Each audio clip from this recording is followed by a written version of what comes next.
A pastora igreja, amém? Amém. Amém. Santo em nome de Jesus. E abra comigo sua Bíblia no segundo livro do juiz profeta Samuel, capítulo de número 21. Segundo livro do profeta juiz Samuel, capítulo de número 21. Nós faremos a leitura dos versos de número 15, 16 e 17. Segundo Samuel, capítulo 21, a partir do verso 15, a palavra de Deus para nós nessa noite, no encerramento dessa campanha, o quarto dia dessa campanha. Aqueles que tiveram a oportunidade, o privilégio de participar de todos os dias, pode ter certeza, hoje Deus está fechando com chave de ouro essa campanha. Se você não pôde vir algum dos dias, você perdeu, ou está aqui pela primeira vez, tenha certeza, também vai sair daqui levando a sua vitória para a honra e a glória do Senhor Jesus. Segundo Samuel, capítulo 21, verso 15, quem encontrou, dá um glória a Deus aí. Diz assim o texto: tiveram mais os filisteus uma peleja contra Israel.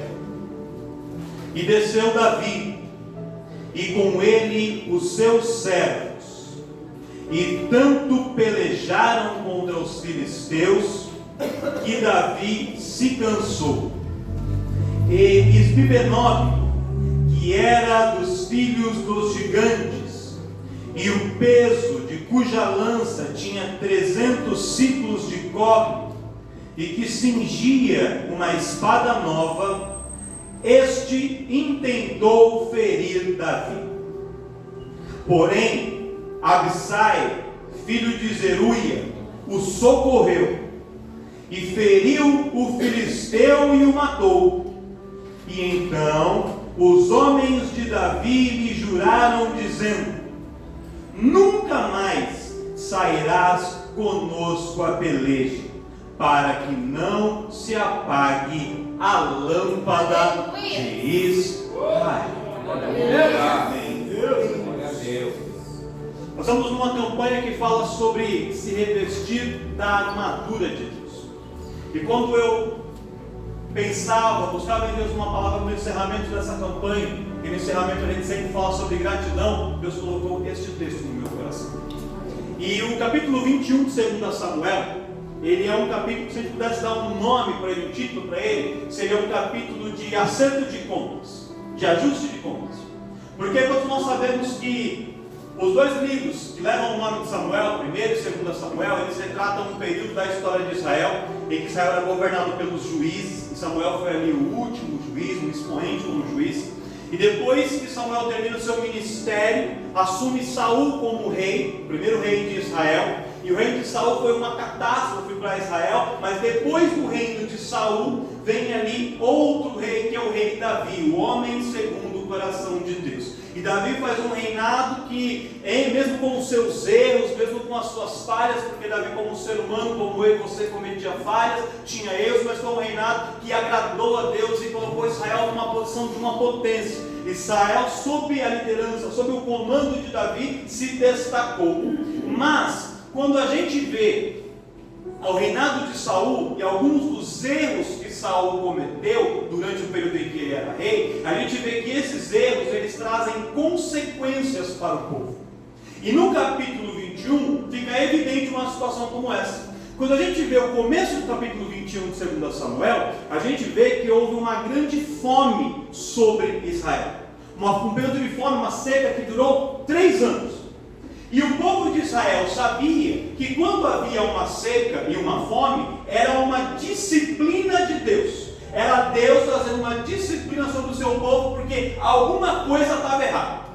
E aí vai passando 6 meses, 1 ano, 2 anos, e ninguém sabia o porquê daquela seca, o porquê daquela fome. Então, quando completa 3 anos, Davi vai buscar a Deus e fala: Deus, o que está acontecendo? Aonde nós estamos errando? Onde nós estamos falhando? Por que tudo isso está acontecendo conosco? E aí Deus revela para Davi que o que havia acontecido era que Saul havia quebrado um juramento, havia quebrado um voto. E aí nós teríamos que voltar, eu não vou entrar em detalhes da história, isso daria uma outra pregação, mas só para você entender rapidamente, no tempo em que Josué liderava Israel, Josué que sucedeu Moisés, ele faz uma aliança com o povo de Gibeão, os gibeonitas.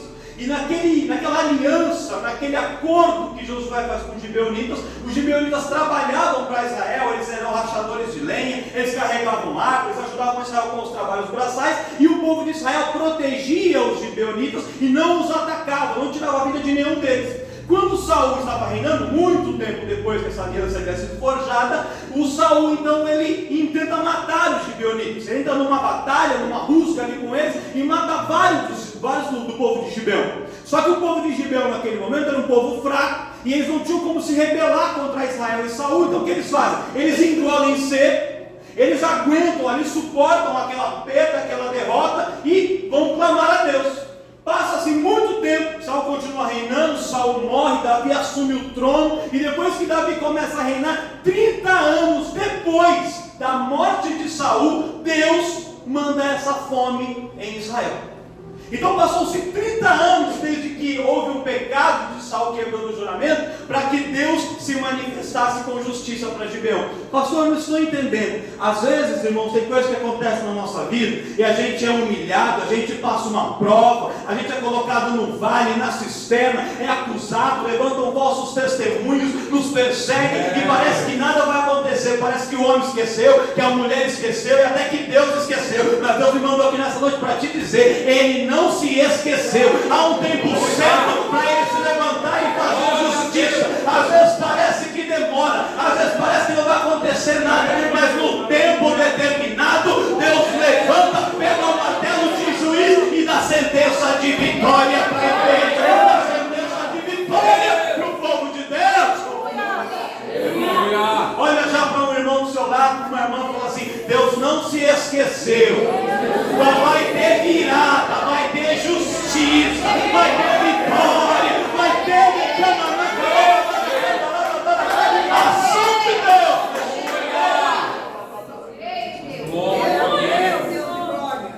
E aí Davi fala assim: Deus, como é que eu vou fazer então para consertar essa situação? E Deus fala: você vai lá conversar com os gibeonitas, vamos ver o que eles falam. E os gibeonitas, usando a lei, falam: olha, a gente não quer dinheiro, a gente não quer ouro, não quer prata, nada. O que a gente quer é que os descendentes de Saul sejam entregues, seja a cabeça dos descendentes de Saul, como punição, como retribuição por aquilo que ele fez. E aí Davi fica triste, porque ele não queria, mas ele tinha que cumprir a lei. Então ele entrega 7 dos descendentes de Saul, que foram enforcados no monte, e ali, quando isso acontece, o preço pelo pecado foi pago, e Deus retira a ira sobre Israel, e aí a chuva volta, a vida começa a andar novamente em Israel. Mas, por que eu estou te contando tudo isso? Para você entender que por 3 anos Israel passou uma prova muito grande. Então houve fome, houve restrição ali de alimentos, e toda a nação sofreu com isso. Davi era o governante, Davi era o rei. Davi, como líder, sentia o peso da responsabilidade por tudo aquilo que estava acontecendo com Israel. Você imaginaria o povo com fome e batendo na porta do palácio de Davi, falando: Davi, como é que é? Vai ter uma Bolsa Família israelita aí para nós? Vai ter R$600 para nós aí, Davi? Porque está difícil. A gente não pode sair para trabalhar, a gente não consegue plantar, quando a gente planta não nasce nada, os nossos animais estão morrendo, e tudo aquilo vai trazendo consequências para o povo. O povo vai ficando exausto, vai ficando cansado, vai ficando irritado, é o peso de uma pressão muito grande, e Davi estava no centro de tudo isso. Quando a chuva cai sobre Israel e parece que a coisa vai andar, começa a melhorar, mas a melhora não é instantânea. O povo ainda estava se recuperando daqueles 3 anos de fome, de seca, de prova. E é nesse momento, no momento em que o povo está fraco, no momento em que o povo ainda não se levantou, no momento em que Davi ainda não se recuperou, que diz aqui o texto: e novamente os filisteus se levantam com uma guerra contra Israel. Irmão, entende uma coisa: nosso inimigo, ele não vem contra nós quando a gente está forte, ele vem quando ele encontra fraqueza. Quando a gente está forte, a gente está pleno na fé, está orando, jejuando, está tudo bem, ele fica do lado, se andando e observando. quando ele encontra uma brecha, quando ele encontra uma fraqueza, quando ele encontra o desânimo, é nessa situação que ele se levanta em guerra para tentar nos destruir. Não foi diferente com Israel, não foi diferente com Davi. É nesse contexto de dificuldade que o inimigo se levanta. E aí quando a guerra se levanta contra Israel, Davi, soldado, coloca em sua armadura, monta no seu cavalo e vai liderando o povo no fronte da batalha. E eles batalham contra os filisteus e vencem a guerra. Davi liderando o povo vence a guerra. Só que aquela guerra deixou Davi muito cansado. Porque não era só o peso daquela guerra, era o peso daquela guerra somado com o peso das muitas outras batalhas. Deus me mandou aqui nessa noite para falar com pessoas que não estão enfrentando batalha em uma área da vida só não. Estão enfrentando batalha há muito tempo e em muitas áreas.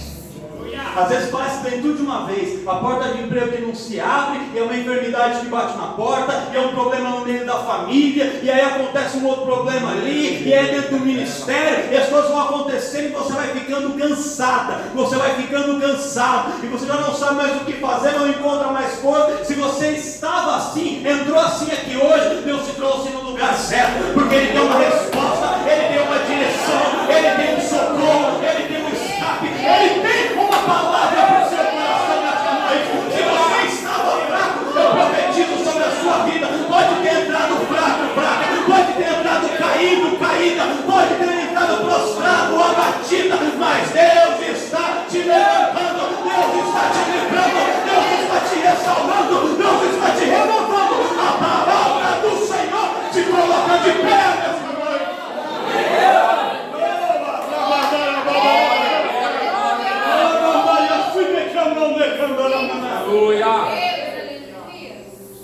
Davi se cansa depois de mais uma batalha.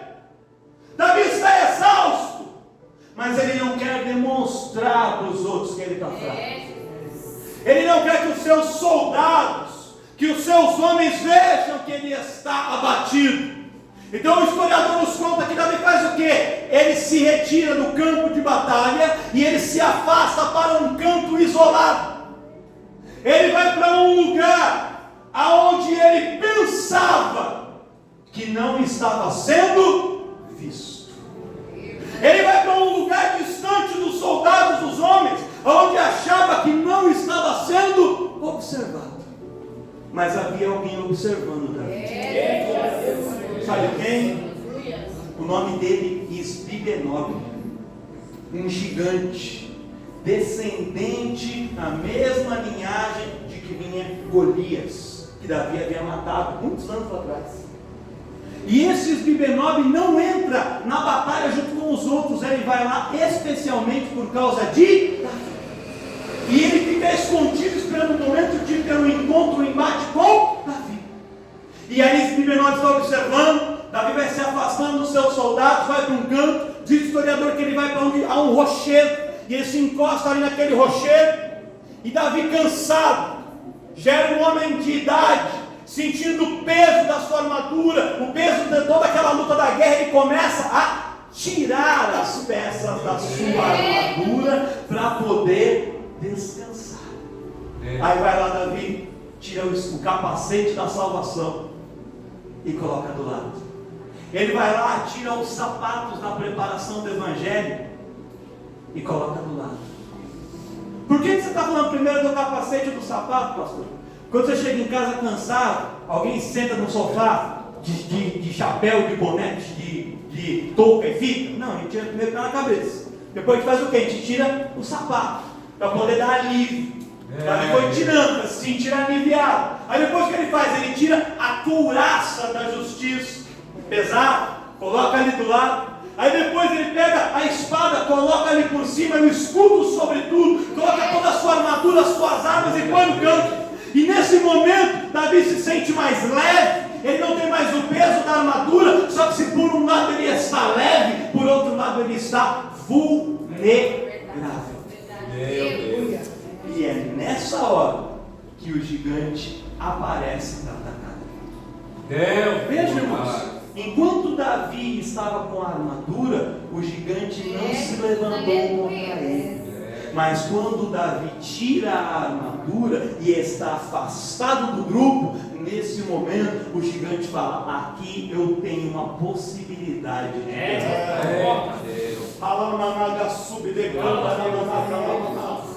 Eu queria que você me ajudasse a pregar nessa noite. Pega na mão de gente do seu lado, pega na mão dele. Pega na mão dele, pega na mão dela. Olha bem para ele, olha bem para ele e fala assim: aconteça o que acontecer, não se afasta do meio do povo de Deus. Não saia da igreja, não saia do meio do povo. Mas aconteça o que acontecer, não tira a sua armadura, não tira a sua armadura, não abra mão da sua armadura.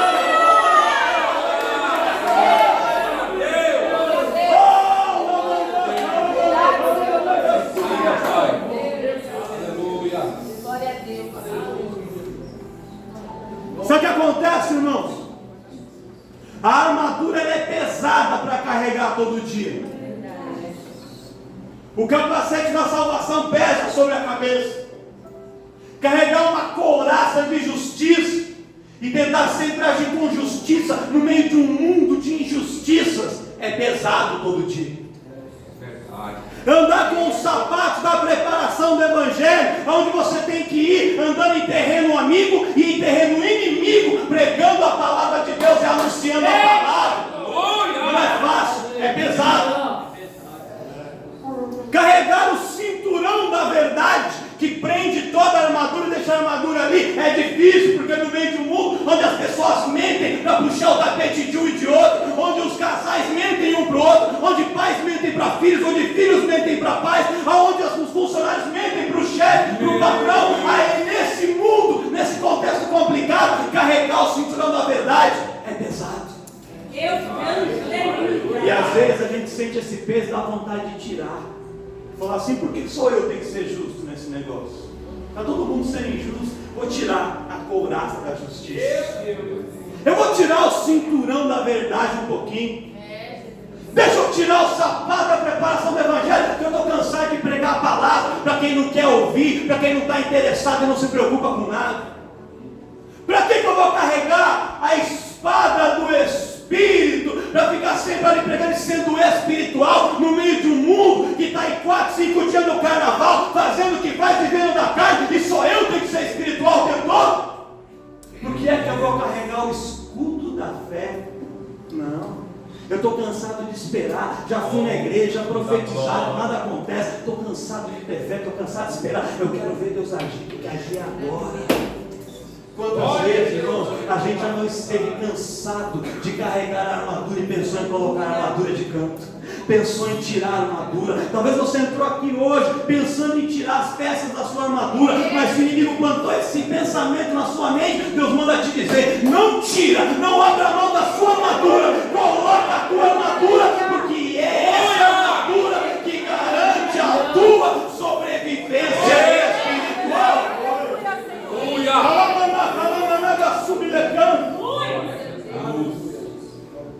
Só que é interessante, presbítero Eduardo, que o inimigo, ele tenta colocar para a gente que não precisa da armadura, você pode tirar. Para que carregar esse peso? Só que quando o gigante vai confrontar Davi, o gigante está usando a armadura dele. O inimigo quer que você tire a sua, mas os adeptos dele não tiram as armaduras dele. O inimigo quer que você baixe a arma da oração. Ele quer que você guarde na gaveta a arma do jejum. Ele quer que você coloque embaixo do tapete a arma da palavra. Mas ele está com a espada nova e a lança na mão para te atacar e te ferir. Meu Deus! Quem está entendendo o que Deus está falando?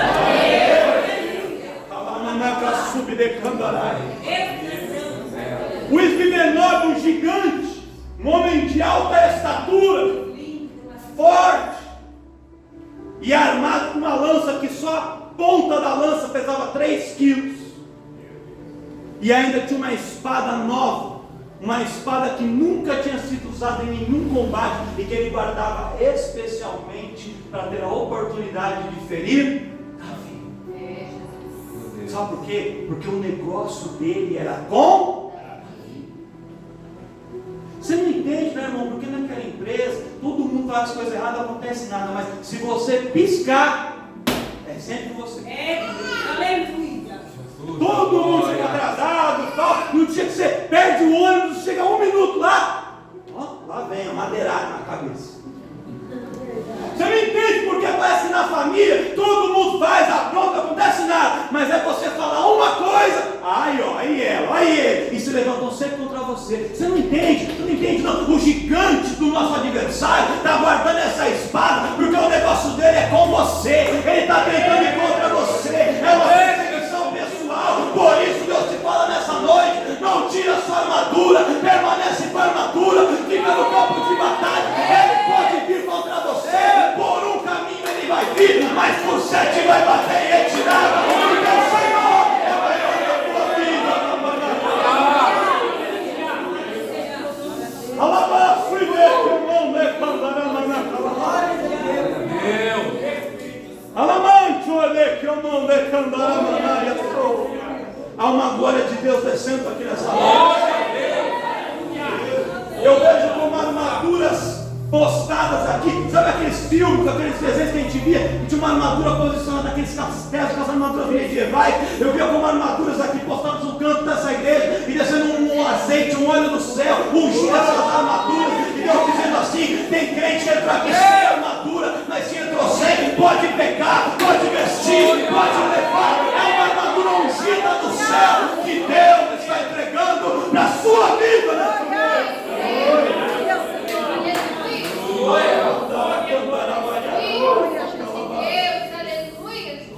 Davi está ali vulnerável, cansado, abatido e sem proteção, sem a sua armadura. O gigante aparece, e aqui não está na Bíblia, mas eu creio que ele olha para Davi e fala assim: Davi, chegou a hora do acerto de contas. Você pensou que você ia matar Golias lá atrás e que ia ficar por isso mesmo? Você achou mesmo que Deus ia te usar, você ia se levantar, ia ser exaltado e que ia ficar por isso mesmo? Não, eu estou aqui para acertar as contas, estou aqui para me vingar. Irmão, posso falar um negócio?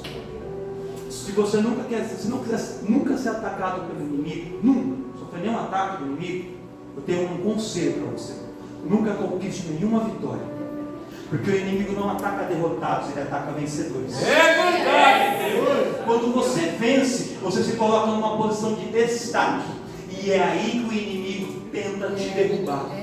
Os momentos mais perigosos para o cristão são os momentos após as grandes vitórias, porque quando a gente conquista uma vitória, a gente sobe uma posição de destaque e a gente vira um alvo do adversário. E é nesse momento que a gente tem que estar revestido com toda a armadura de Deus, para resistir quando o dia da vitória passa e o dia mal começa a chegar. A armadura que estamos vestindo, ela nos mantém firmes e de pé, ela nos leva e nos garante que não vamos cair derrotados diante das astutas ciladas do adversário. O gigante tinha ódio de Davi, porque Davi havia vencido ele lá atrás, e ele queria vingança, ele queria revanche. E quando ele parte para cima de Davi, irmãos, naquele momento Davi não podia se defender de nenhuma maneira. Ele tinha menos força física do que o gigante, ele estava cansado quando o gigante estava descansado, ele já era um idoso, o gigante era mais jovem, e ele não tinha armadura para se proteger e nem armas para atacar. E o gigante estava armado, preparado, paramentado, e estava com as armas prontas para atacar Davi. Se Davi dependesse somente das suas forças, Davi teria morrido. A história de Davi teria terminado ali. Mas é aqui, irmãos, que entra a parte da gratidão do nosso. Glória. Pastor, é culto de gratidão, está falando de batalha do Davi, vai morrer, e é gratidão. gigante veio encontrar Davi, Davi pensou que ele estava sozinho primeiro. Depois ele percebe que não estava, que havia um gigante observando. Mas havia também outra pessoa observando. Sabe quem? Abissai. Abissai era sobrinho de Davi. E era um homem valente, era um homem de guerra. E quando Davi começa a se afastar, Davi começa a ir para longe, Davi começa a se isolar do grupo, Abissai fica de olho. Abissai começa a observar. Falei, esse aí está se afastando. Esse aí está mais cansado do que o normal. E ele vê Davi tirando a armadura e fala, esse está ficando mais vulnerável. E ele vai se aproximando. Irmão, Deus tem uma mensagem para nós nessa noite. Quando você vê alguém que está esfriando na fé, quando você vê alguém que está desanimando, quando você vê alguém que está abatido, quando você vê alguém que está perdendo a armadura, quando você vê alguém que está perdendo o brilho, não se afasta, não deixa a pessoa se afastar, vai andando junto, vai olhando para ele, vai olhando para ela, manda uma mensagem para ele, manda uma mensagem para ela, coloca ele e ela no seu joelho, coloca ele e ela na sua oração, levanta um jejum, faz uma visita, bate na porta, manda um pedaço de bolo, faz um convite para ir na sua casa comer uma pizza, dá um abraço nele e nela no final do culto, dá uma carona para ele, dá uma carona, não sei o que você vai fazer, mas não deixa ele se afastar, não deixa ela se afastar, não deixa ele se perder, não deixa ela se perder, seja Abissai, fica de olho, porque se o inimigo vier contra ela, não vai ser só contra ela, vai estar dois preparados para resistir contra as astutas ciladas do adversário. Pega na mão do seu irmão aí, pega na mão dele de novo. Assim, eu conto com você nessa batalha. Então assim, você pode contar comigo também nessa batalha. Você pode contar comigo também nessa batalha.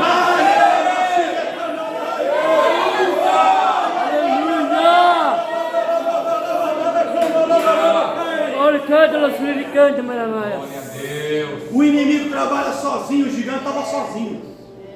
Mas Davi não estava sozinho. O povo de Deus não pode andar sozinho. Tem que andar junto. O casal anda junto. A família anda junto. E a igreja anda.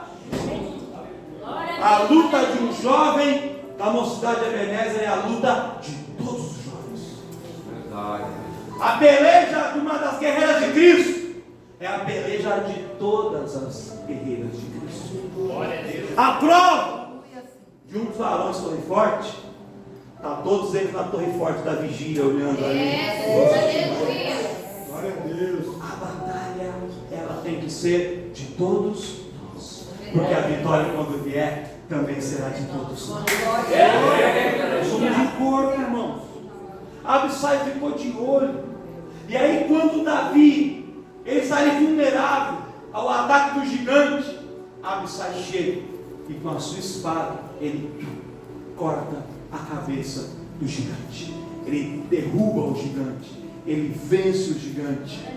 Coloca o gigante no chão e olha para Davi e fala: Davi, você podia nem ter percebido, mas Deus me mandou aqui para te socorrer.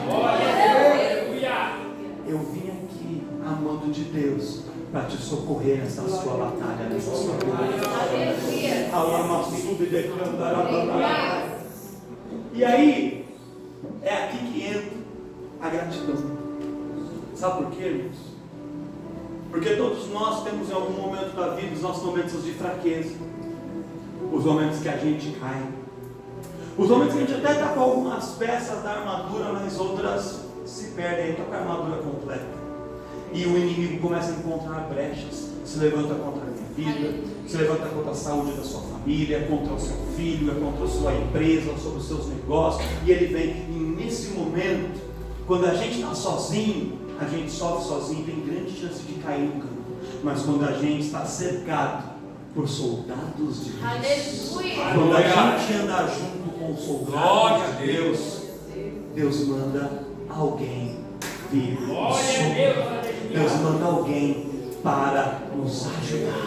Ah, pastor, mas eu não tenho força. Se você não tem força, a força te faltar em algum momento, se o cansaço for muito grande, Deus está mandando um Abissai aí do seu lado para ver. E é isso que a beleza da igreja, irmãos. A igreja, ela pode ter muitos defeitos, ela pode ter muito, não estou falando de igreja, Assembleia de Deus, Ministério Ágape, não, estou falando de igreja, de maneira geral. Ela pode ter muitos problemas, pode ter muitos defeitos, mas é aqui dentro, é dentro da igreja que a gente encontra ajuda, que a gente encontra acompanhamento, que a gente encontra suporte nos momentos que a gente precisa. Sabe por quê? Porque o inimigo usa homens, usa mulheres, usa pessoas para nos ferir, e Deus usa pessoas que Ele levanta para serem médicos, para serem pessoas para curar, para serem soldados, para lutar junto com a gente e para nos ajudar a ganhar e a conquistar. Aleluia. Já contei essa historinha várias vezes, mas eu vou contar de novo para a gente encerrar. Não sei quem vai louvar aqui nessa noite, mas quem for já prepara o louvor aí. Vai aquecer na garganta. Glória a Jesus. Tem uma historinha que conta que no momento de inverno,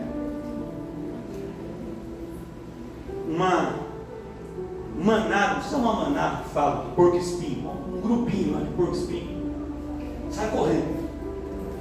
E aí a nevasca chega e surpreende todos eles. E quando vem aquela nevasca, um se aproxima do outro e fala assim: vamos se aproximar, para a gente poder se esquentar, não dar calor para o outro, e aí a gente se mantém vivo. Só que quando eles se aproximaram, eles eram porcos espinhos, e o espinho de um começou a ferir a pele do outro. Aí eu gritava daqui: ai, você me espetou daqui, irmão. Ô, mas você me espetou dali também. E um começou a espetar o outro. E aí um olhou e falou assim: já que você está me espetando, então deixa eu sozinho, vou seguir para lá, não vou ficar junto quem me espeta. Aí saiu, aí um foi para lá, o outro foi para cá, o outro foi para cá, mas um grupinho permaneceu junto. E aquele que permaneceu junto, eles foram se encaixando, foram se aproximando, encontrando o espaço certo, porque às vezes não dá para ficar grudado, mas você consegue ficar perto sem estar grudado, você consegue ficar próximo sem estar ali completamente grudado no outro. E eles foram se aproximando, encaixaram em uma posição que ficasse o mais confortável possível. Às vezes espetava um pouquinho, às vezes espetava, às vezes feria um pouquinho, às vezes feria, mas ao mesmo tempo que tinha um ferimento ali, o calor de um foi aquecendo o outro, e eles foram se mantendo vivos. Passou um dia, passou dois, a nevasca foi embora e eles saíram. Quando sobreviveram, falaram: ufa, escapamos. E eles saíram andando pelo caminho, andaram um pouco do caminho e começaram a ver os outros porcos espinhos que haviam se separado do grupo, mortos pelo meio do caminho, porque estavam sozinhos e não resistiram ao frio da nevasca. Meu Deus. Oh. Ninguém aqui é perfeito, irmão. Davi não era perfeito, Abissai também não era perfeito, mas Deus usa os Abissais para ajudar os Davis na hora da dificuldade, e usa Davi para ajudar Abissai na hora da prova e da luta. Deus usa alguém aqui dentro com um louvor para poder alegrar o teu coração e te colocar de pé e trazer libertação para a tua vida. Usa alguém com uma palavra pregada em cima desse altar para trazer direção e resposta para as suas orações.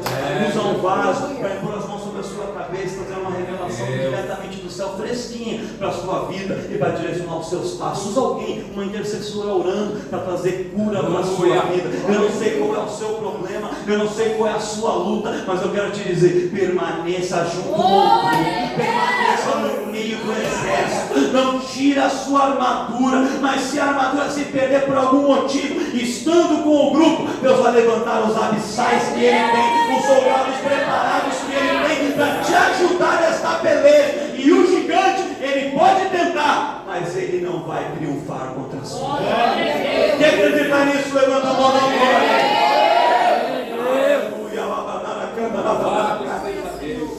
Essa noite a gente vai fazer diferente. Como a gente vai encerrar a campanha hoje, eu quero os obreiros posicionados aqui, que a gente vai ungir todo mundo e vai impor as mãos em oração sobre a sua vida.